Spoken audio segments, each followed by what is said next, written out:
Oh, dia jadi guys. Jadi nak diet lah katanya kan. Ni aku beli tempat nak merebus telur lah. Dia akan jadi separuh masak guys. Okey, ni dia punya barang guys.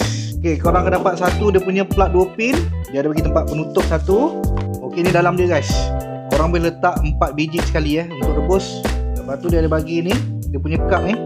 Kita akan buat 2 biji telur Dah letak dia dekat cup dia. Lepas tu korang masukkan kat dalam ni. Lepas tu kita tuangkan air guys, sehingga telur ni tenggelam Okey, untuk separuh masak korang pastikan pilih P2, P1, P2. Bila dia bertukar ke angka kosong tu, dia akan bunyi tau. Lepas tu dah settle lah. Korang nak angkat dia macam ni boleh, ataupun korang boleh keluarkan telur dia saja guys. Panas ni. Okey, kita cuba Bismillah. Oh, dia jadi guys. Nampak elok guys. Ni barulah telur separuh masak guys. Ni dia punya kuning tu. Nampak tu. Aku memang suka telur separuh masak yang jenis macam ni tau. Tak suka yang terlampau cair.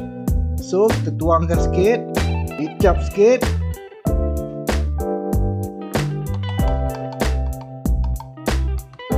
Bismillah.